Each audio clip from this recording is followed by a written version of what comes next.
Commodity Academy. The Academy has more than 5 years now, and we have alumni that works in all the big companies. Give me one commodity trading company, and I can tell you that we have a student that work in that company. I'm very proud of what we've done.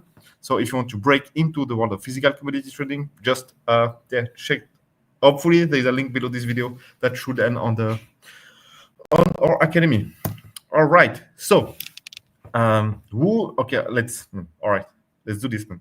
Who is that guy? Please, man, please, chat. Who is that guy? So, who is the godfather of modern commodity trading? So there's a little lag, so I will wait. Man, I need at least one of you that recognize this guy, the godfather. All right, let's see. The first one, Nicola. Thank you. Obviously, Marc Rich. So Marc Rich is basically the godfather of modern commodity trading after the Second World War. And so obviously this is Marc Rich. So what if we think about Marc Rich? If you read the book King of the Oil, or if you read like anything about his life, so what was he was doing? So basically, his responsibilities was originate commodities, so find supplier. He was also selling these commodities, so he was also finding buyers for this. We call it merchandising, depending to whom you work. He was also in charge of financing the deals. There's numerous mention of how difficult Marc Rich was with his bankers.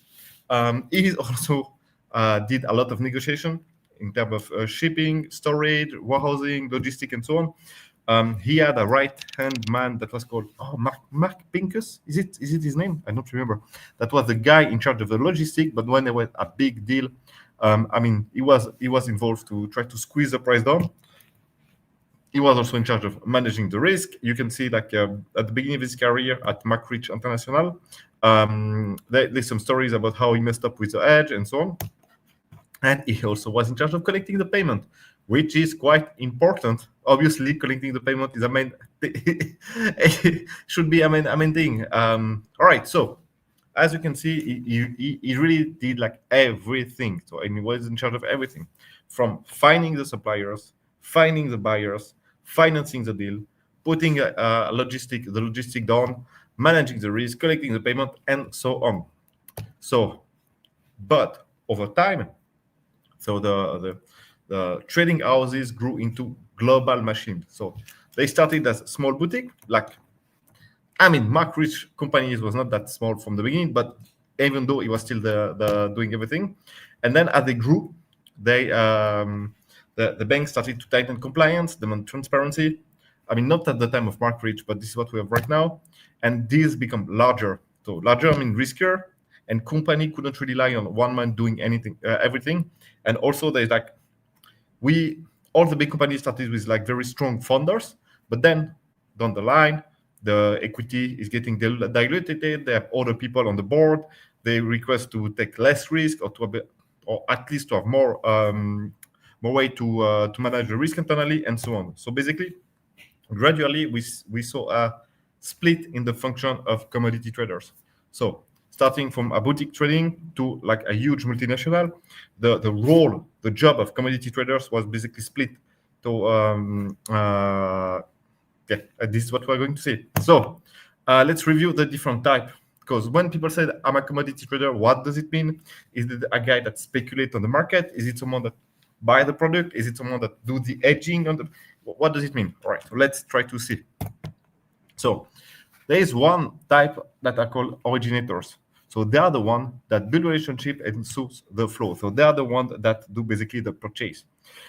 For instance, if you work for a big agri firm, and you are based in Brazil, you'll be an originator. Basically, this is what you do. You need to know all the suppliers, knowing if they are what are the production, what are they going to sell, and so on. Your job is to buy the product. Then there is on the other side the originator. There is a merchandiser or sales or traders. It really depends. Each company has a different word for those guys, but they are the ones that sell the product that will be at destination, and that will build relationship with the end buyers. Again, if we keep like a grain in mind, this will be like the guy that is in Egypt. The guy in Egypt in grade, I can tell you, is the one that build relationship with the end buyers. Then we have like the paper traders, the hedging team. So sometimes they're called like risk management, sometimes they're called paper traders, sometimes they're called edge or something like this. Anyway, so those are the ones that execute the paper trade. So when a trader will purchase the product, the order will go to the hedging and the hedging team, and the hedging team will have to hedge the purchase. The other way around, if a trader sells, then there is no back-to-back contract. Then the paper team will go on the future market and purchase the product. All right. So those paper traders, even though they're called traders, most of the time what they do is mostly risk management, risk mitigation by being on the market. In some companies, those traders also speculate. So that means that they see the physical book and they speculate on the future market. Because honestly, and usually it's the big firm that where they are traders that are allowed to do that. For the simple reason is like as a small firm, you can't really take a loss. Oh, that's stupid. So this is why they do it less. But yeah, so some people are called paper traders and they do speculate. Others are called paper traders and they only execute the edge. So it really depends. Then we have some. So I've seen it. It's maybe a quite. I don't know if it's new, but I would say like the last 15 years, some or the last 10 years, there are some guys are called business development, and their role is basically entering a new market, long-term strategy, M&A, bribery. I wrote it down, but maybe not. I mean, I don't know. But anyway, so the business development guy is a guy that needs to basically build the trade flow from scratch. And once the trade flow is built, there is going to be like people that are more account manager, like originator or sales, that will make sure that the trade flow is at its maximum potential. So this is sometimes you will see some guys that are called like the business developer or something like this. But if you speak with them, what they do is basically they are just developing new market, and they are more a trader also. Then there is a trade finance team again here. So now the firm, it's the financial side is so complex that they have like full dedicated team that are basically there to make sure that they are using the best capital to finance the trades. So this part of the job is a bit less going into unknown territory and try not to get killed. It's more like speaking with bankers, fund, and so on, and try to capital market and try to find the best way to finance the trade. So it could be quite cool. It really depends. If you're in a big firm, what you will probably do is like basically squeezing the banks to get the lowest loan possible for your trade. If you're working in a small firm, in a mid-sized firm, then you are going to try to challenge a fund, trying to find some banks that are willing to offer you credit line and so on. It's a bit different. And also some small firms try to issue directly bond in order to get some debt ongoing. So yes, trade finance team. Then we have a charterer or freight trader. So this is again, it's a team that are basically there to just lock the price of the freight, to maybe see if it makes sense to just have some vessel on the voyage or on the time charter. So those are really the guys that are going to lock the freight. So again, in some firm, freight trader or charter can speculate on the market. They can take position. In other, they can't. So it's really depending what you work, when, how you work, what is the company policy. So that's basically it. It's basically for each thing that Marc Rich used to do.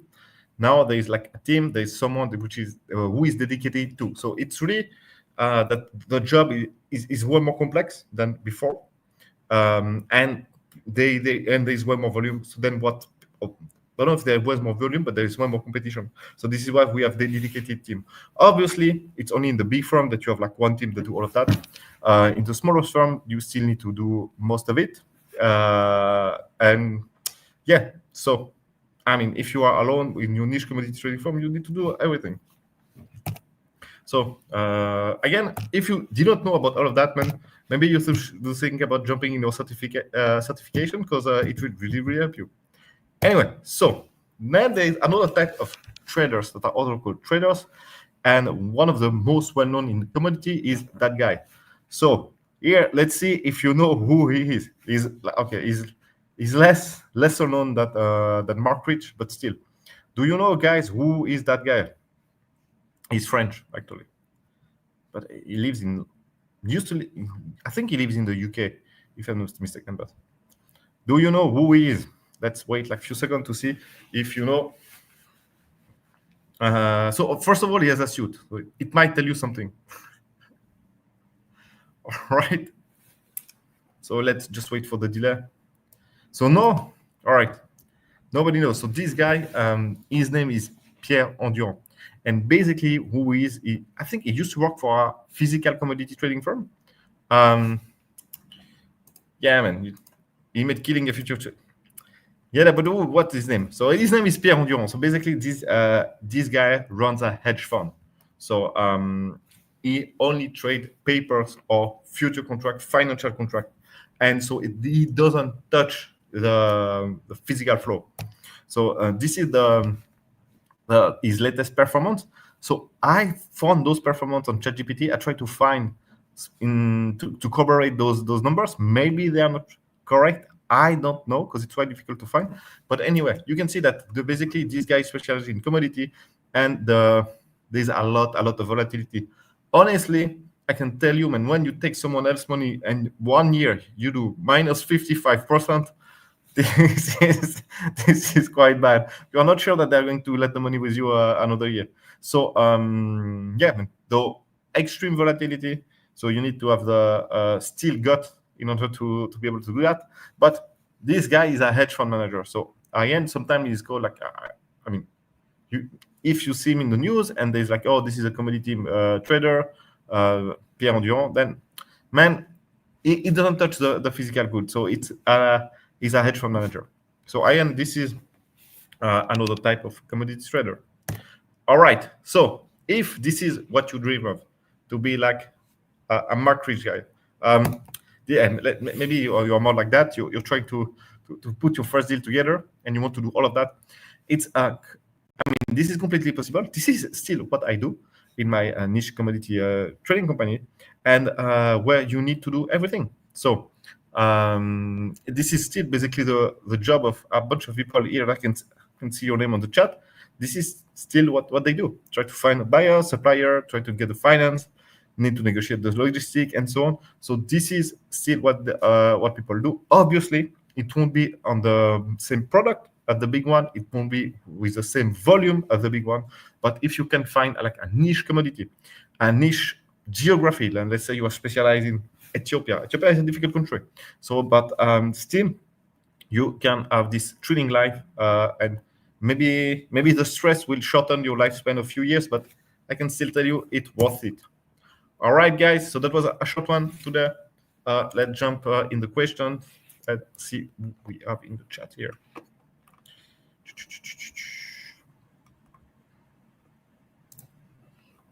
There we go. Hi, Damien. What do you think about LNG natural gas trading? What is specific about this of commodity? All right. What do I think, man? Honestly, I think it's a great product to trade. The volume of both of them are going to increase in the future. So if you are young in your career, if you are starting your career, you want to be in those products that are going to have more volume in the future than now. But if you have if you have more specific question, I can answer, no problem. Yo, Paul. Marc Rich. Yeah, hello, Franco. Hey, yes. So Pierre Endurant made a lot of money. He's a paper trader. Yeah, exactly.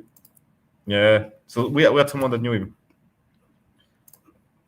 All right. A good question by Kerosene. How to make sure they pay you? So, all right, Kerosene, I will ask you a question. What? Who is they? Who is they? I guess it's the buyer, but maybe it's not so.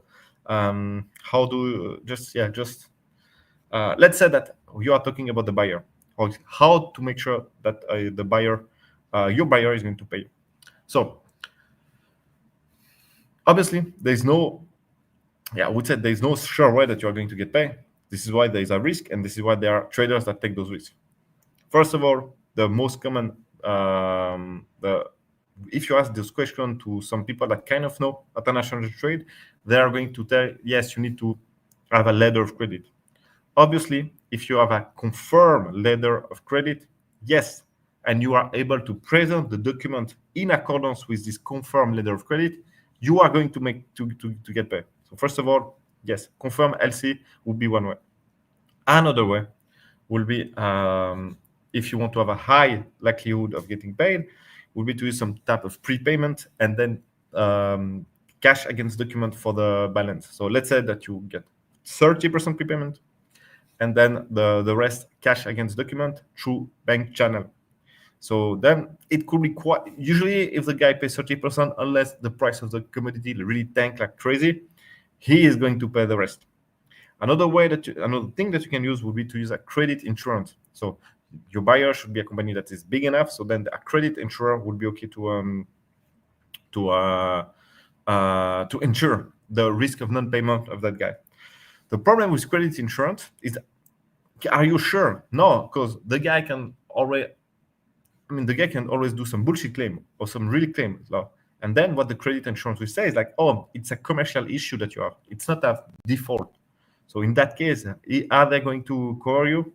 It's not sure. So this is why, are you sure? I mean, the only sure way is like if the guy pays 100% in advance. This is the only sure way. But then it's always a question of risk.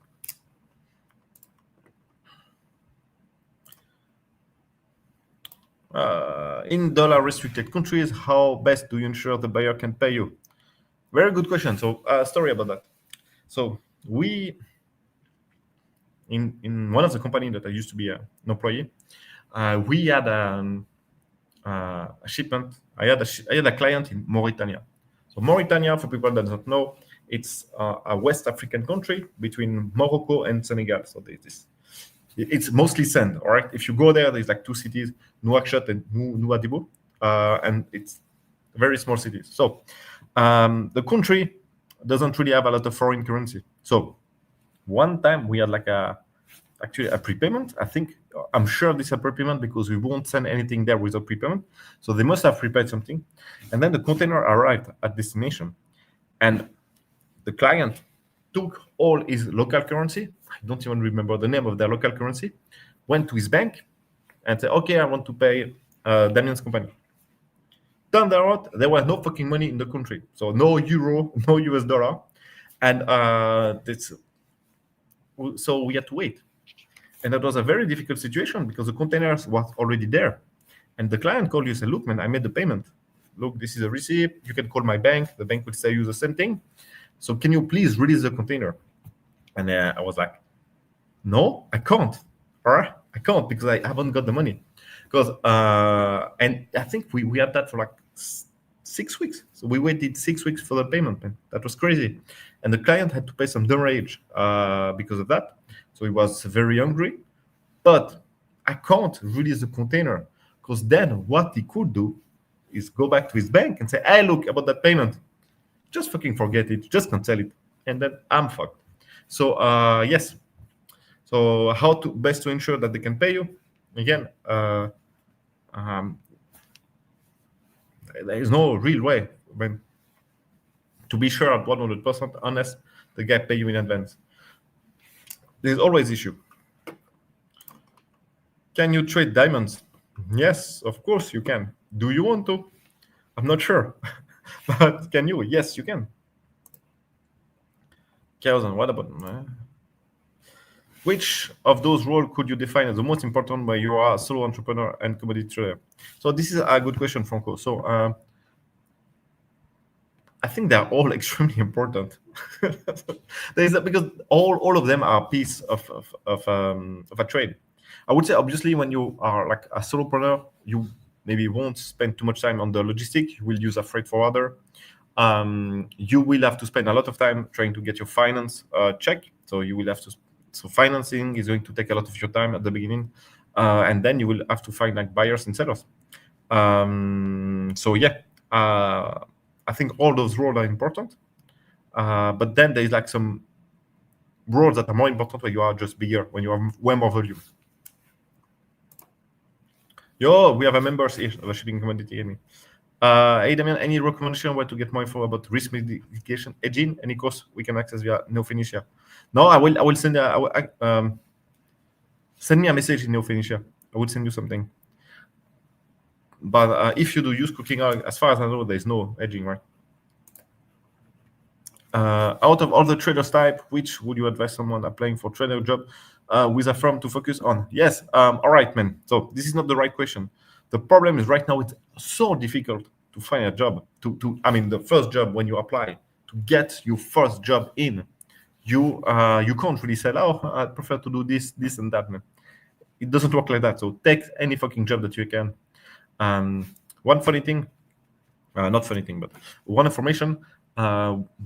We have a bunch of guys that apply to Trafigura and traineeship. So I think right now they must interview people because we have a lot of kids. They're not kids, but I keep calling them kids. There's a lot of a few young people that are getting interviewed, second round, third round for the Trafigura traineeship, and hopefully the one that did Shipping Community Academy, they tend to do extremely well compared to all the other people.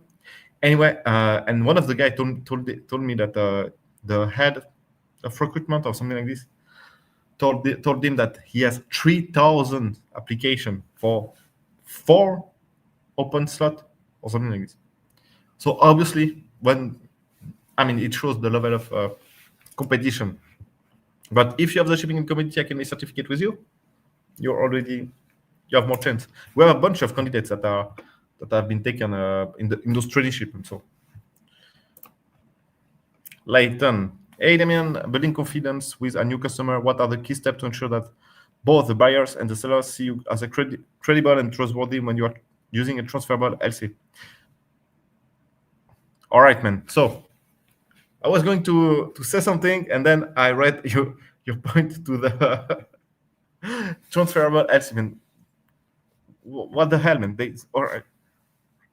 Transferable LC is a known bank instrument, but which bank is going to accept a transferable letter of credit, man? It's not happening, man. It's like we are not in the 80s anymore, or 90s. It's not happening, man. If you are afraid of being not seen as credible and trustworthy, I can tell you are not the type of guy that are going to get a bank that is going to accept to do a transferable letter of credit. So there is not. Don't waste your time with such instrument that. Yeah. How do you establish believability so the buyer is comfortable transacting with you and the seller is willing to work with you under that structure? Again, the structure is bullshit structure. It's not a real structure. So it's obviously there is no believability, because if you say that to anybody that works in the industry, they're like, what the hell, man? There is no. So I don't know, man. What you should do is you need to ask your buyer to open a letter of credit. Then you, based on that letter of credit, you issue a second letter of credit to your supplier. But the problem is that you need to bridge this gap, because the bank is not going to let the first letter of credit as collateral to open the second one. This is what the bank used to do, unless you have a line of credit with the bank. Otherwise, they would ask you to put 100% of the money. So transferable LC is, if someone speak about that, it means that this guy don't know shit, man. First of all, so there is no credibility or believability that could be done. So and then about the bridge. So some company will do the bridge between the two LCs. Obviously, it's extremely expensive, but it's possible.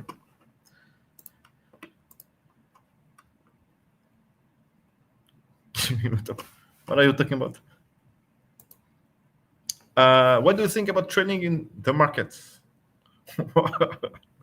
What is the market? Is it like the farmer's market? Is it? What are you talking about, market? Can someone who doesn't have a degree but has taken many courses and is good at his job, hired by a large company, still talking about oil and energy? Yes, obviously. When you have experience, you don't have to have a degree. It's for sure, because experience, network, skill set is way more important than your degree.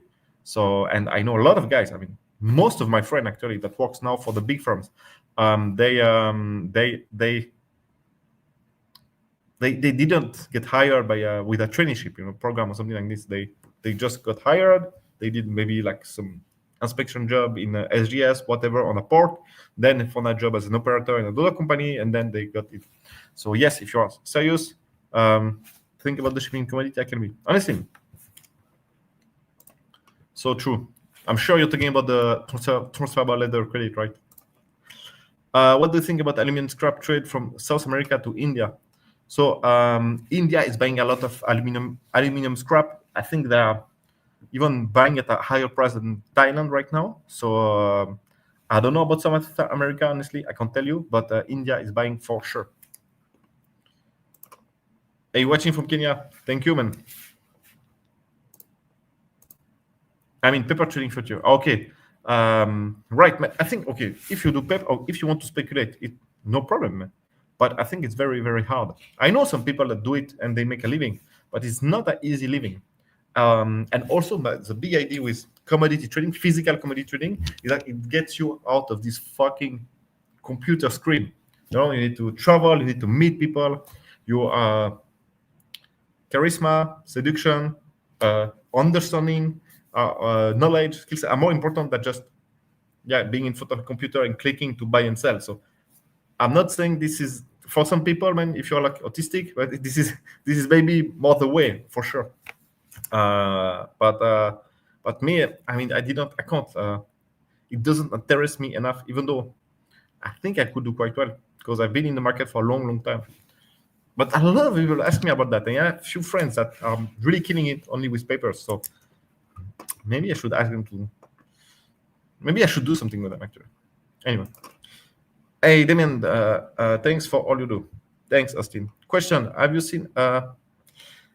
seen a structure where a nat gas company wants to purchase LNG and sell LPG as a swap, and where there are some risk, and where are the revenue centers?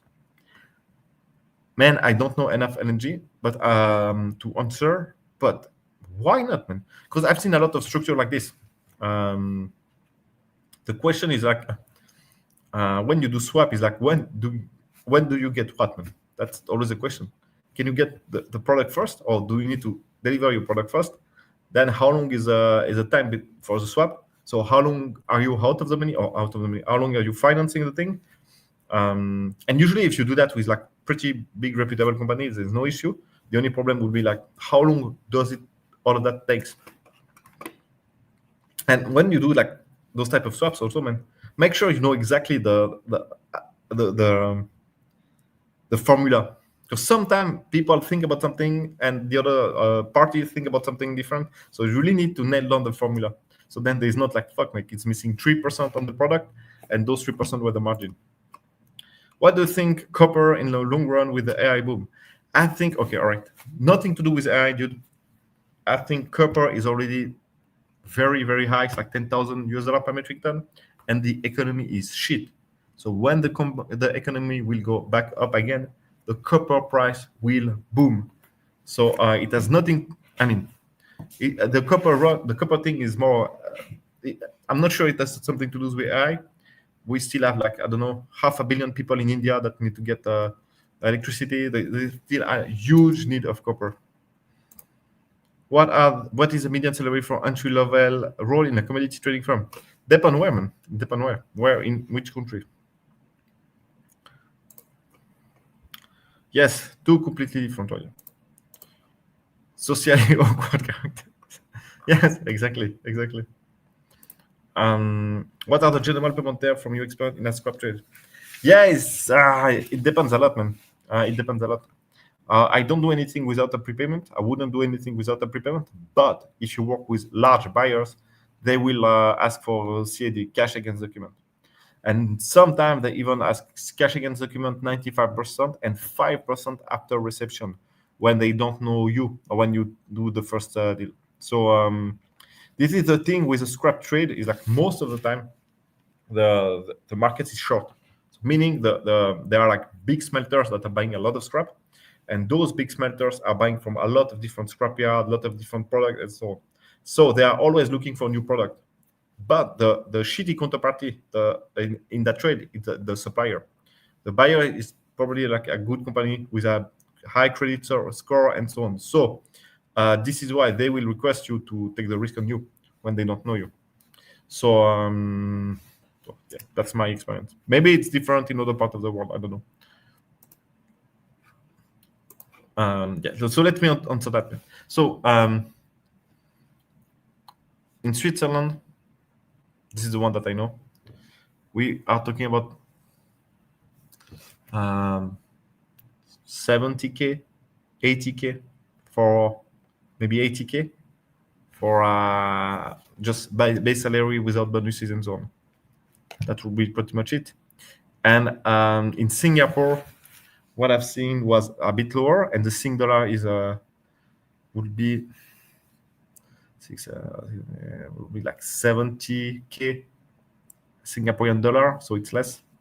So that would be what I've seen. I guess in Dubai it's less because obviously in Dubai there's no tax, and but Dubai it would be less. But that's pretty much what I know. All right, guys. Is there like any other questions?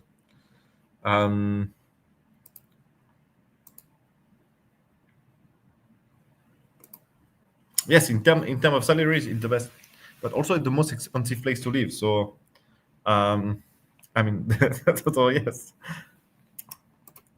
Yeah, man. So, if there are like any other questions, I think honestly about this type of just to go back to the presentation of today about the different type of commodity trader. It's not obviously times have changed. So if you want to put a full trade flow from point A to point B, man, you kind of need to do like you need to know about everything.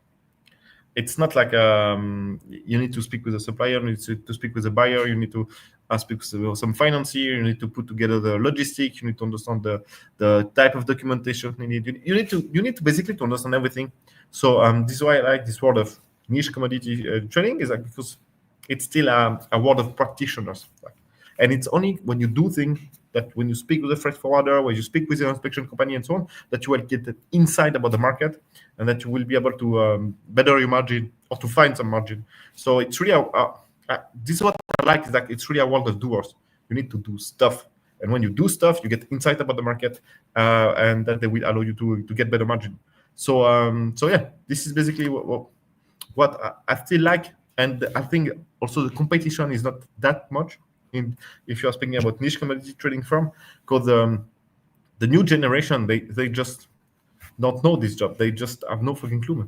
There's I think in 10 years, 15 years, it's going to be easier and easier because there's less and less people that even knows that this is a job. Or obviously they understand that all the stuff about around themselves comes from somewhere. Obviously but they have never thought about like what could it be? Is there a business behind it or something? So what is your favorite aspect? Yeah, so let me finish. So I think the level of talent has decreased, and so if you want to do any niche, it's going to be easier the coming years, definitely. And what is my favorite aspect? What I really like is that you need to be extremely versatile. So that means that you need to be able to speak with a banker in the afternoon, and then go check a mine or speak and then get drunk with the miners at night. And I really love it because if you're someone that love the world, love extremely curious and so on, it's so thrilling. And then on top of that, there is a market force. This means the price keep moving, which keeps a constant pressure on everybody. So because you can't just wait and just wait. So okay, let's speak about that like next week. You can't do that because the market will have moved. So there is a constant pressure, and this is why you need to execute fast. And I really love it. So, and I think everybody that love that are kind of addicted to the game. So, so yeah. So this is what I love. It's like different world that collide in order to make it possible, and different countries and so on. But, yeah. How is it to get a trading position into a smaller firm? It's difficult. It's like finding a good job is difficult, man. So yes, it's difficult. If you have no experience, why would they hire you, Mike? That's a question that you need to ask yourself. Why would they hire you? I've made a video. Look at my YouTube channel, a very old video well, secret tactic to find a job. One of my very first video, and look at this video. It will help you to get a job. It's just replied finding inefficiencies in the market and monetize them. Yes, it's pretty much this. But in order to spot those gaps in the market, you need to be inside the market. This is why it's like I've called it the paradox. In order to find a good trade, you need to be in the market, but you need to be in the market in order to find good trade. So it's a paradox. So how do you break this paradox in order to close your first one? This is that's basically.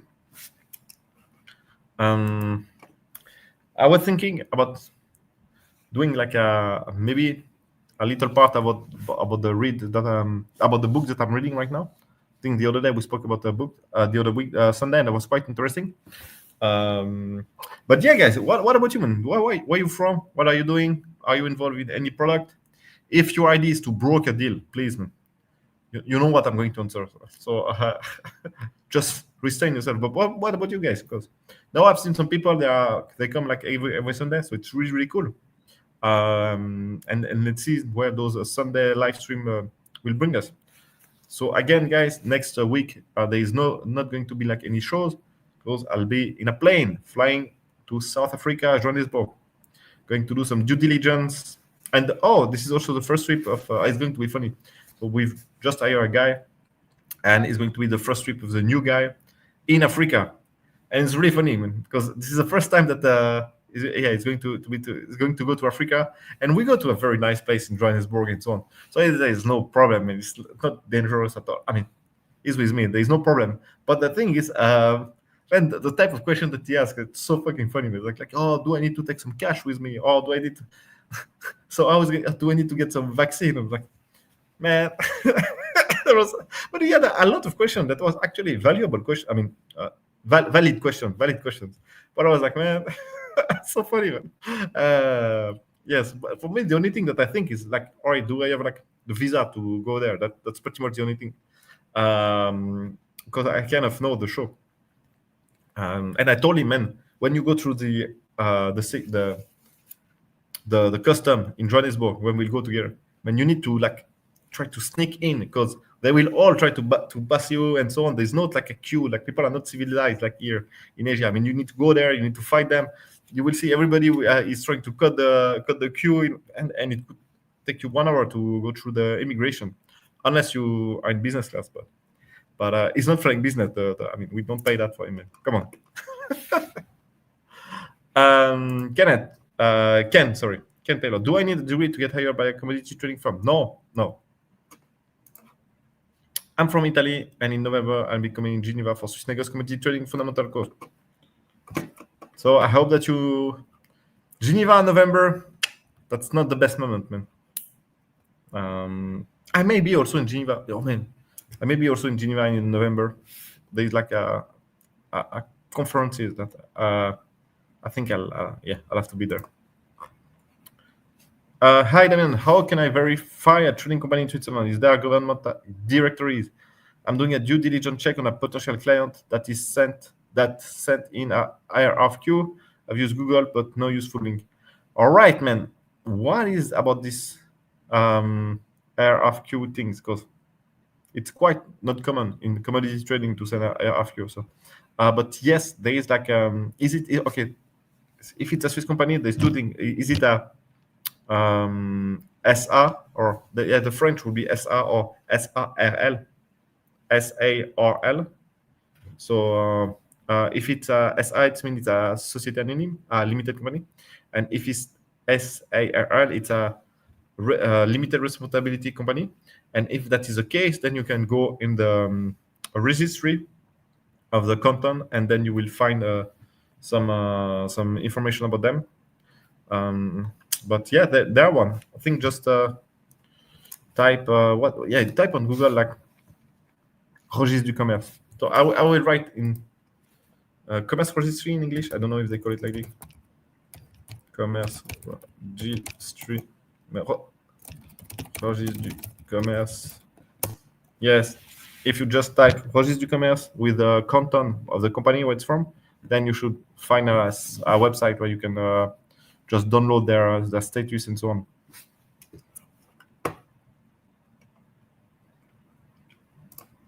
This company has AGI. Oh, okay. So yes. So then this is a German thing. So yes. Anyhow, you can find the status and the registry for free.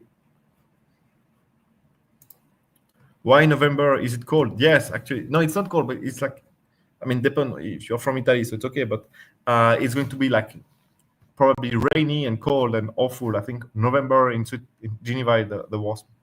You can have like 1 week of straight rain with no sun, or you can get lucky.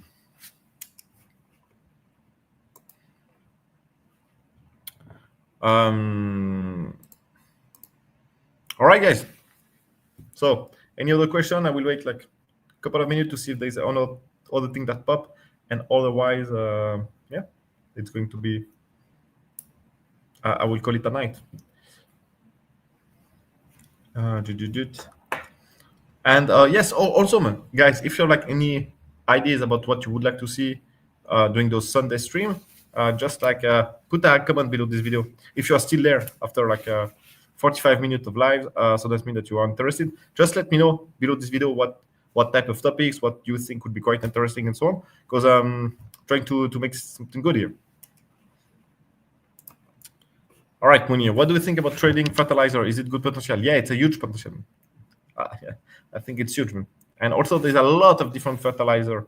So there's niche fertilizers, there's organic. There's so obviously it's difficult because there's a lot of large companies that are doing it. But I think, yeah, it has potential. But again, it's a question is, Munir, you need to ask yourself: Do you have potential in trading fertilizer? What about you, Munir? It's a relationship business. So do you have someone that can introduce you to like a fertilizer blender, like that will do? What about you, man? It will be a question to you. All right, guys. So thanks a lot. Again, write comment below this video if there is like any thing that you think you should be quite interesting during those lives to do. And yeah, so have a nice day. Ciao.